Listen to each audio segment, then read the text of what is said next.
Hello বন্ধুরা, আমি অনু update with অনু চ্যানেলে তোমাদের স্বাগত। আমি চলে এসেছি কথা সিরিয়ালের আপডেট নিয়ে।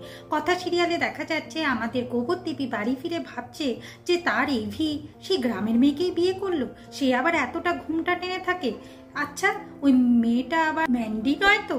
সে আবার পাচক মশাই ক্ষতি করবে না তো? এটা আবার মেজো মায়ের কোনো চাল নয় তো? আমার কি আমার জায়গাটা ছেড়ে দেওয়া ঠিক হচ্ছে? আমি কোনো ভুল করছি না তো? একবার আর ঠিক সেই সময় টিকটিকি টিকটিক টিকটিক করে ওঠে, এই কথাই মনে হয়।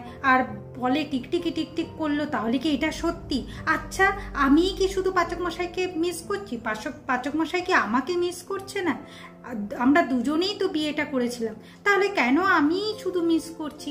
না না, আমাকে এই সমস্ত ভুলে কাজে মন দিতে হবে। অন্যদিকে এভি তো কথাকে বিয়ে করছে বলে তার খুব আনন্দ, আর তার মায়েরও পছন্দ কথাকে, আর কথাকে ছেড়ে তো সে থাকতেই পারছে না, তাই তার মুখে একগাল হাসি, আর বিয়ের সমস্ত নিয়ম কানুন মানতে রাজি হয়ে গেছে। তবে তার মা এভিকে বলে, কথাকে অনেক কিন্তু কষ্ট দেওয়া হচ্ছে এভি, এরপর কিন্তু আর কথাকে কষ্ট দেওয়া যাবে না, তুই কিন্তু দেখবি।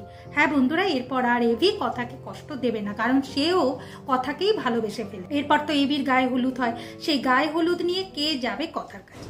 এভি বলে আমাকেই যেতে হবে, আর আমি কথার গায়ে হলুদ লাগিয়েই আসবো। এখন আমাদের এভি সন্ন্যাসী বেশে চলে গেছে কথার কাছে। কথা সন্ন্যাসীকে দেখে বসতে দেয়, তারপর ওই সাধুকে কিছু ভিক্ষা দেয়, সব সবজি গুড় জল, যা তো একটাও এভির পছন্দ নয়। এভি মনে মনে বলে, তুই আমাকে ছেড়ে চলে এসেছিস না? এভিকে ছেড়ে চলে আসা, তোকে তো আমি জব্দ করবই। এরপর এভি বলে, শোন মা, আমি যা দেখছি তোর মুখে, তোর মুখ দেখে যা মনে হচ্ছে তুই খুব অশান্তিতে ভুগছিস। আমি বুঝতে পারছি তোর শ্বশুর বাড়িতে কোনো অশান্তি চলছে, তাই না রে মা? কথা বলে, হ্যাঁ জানেন তো সাধু বাবা, আমার বর আরেকটা বিয়ে করে নিচ্ছে, কিন্তু আমাকে সেটা মেনে নিতে হচ্ছে।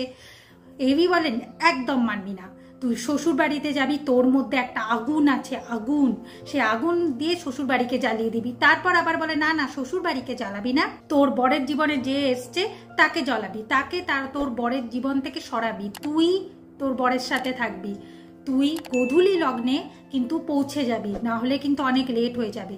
দাঁড়া, তোকে তো আমি আশীর্বাদ করলাম, তবে তোকে একটা টিকা লাগাতে হবে।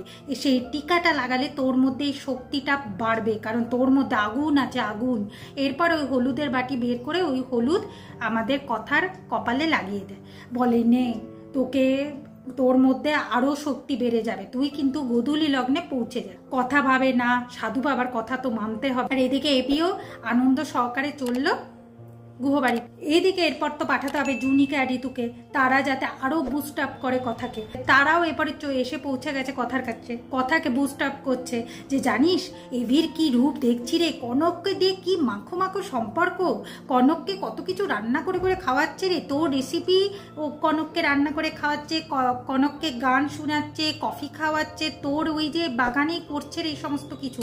আমরা না আর এই সমস্ত কিছু মেনে নিতে পারছি না রে, তাই চলে এলাম। কথা তো আরও রেগে যায়। এরপর সে আসবটি বার করে, আর আসবটি বার করেই সে চলছে গুহবাড়িতে।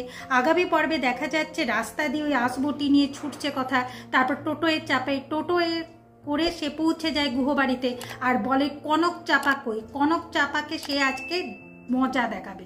আর ওই আসবটি দেখে আমাদের প্রত্যয় পিড়ি থেকে নেমে কোথায় লুকাবে সেটাই ঠিক করে। এভাবে আজকের পর্বটা শেষ হয়ে যাচ্ছে। আশা করি আজকের পর্বটা তোমাদের ভালো লাগবে। ভিডিওটা ভালো লাগলে লাইক, শেয়ার ও সাবস্ক্রাইব করে দিও। ভিডিওটা দেখবার জন্য অসংখ্য ধন্যবাদ।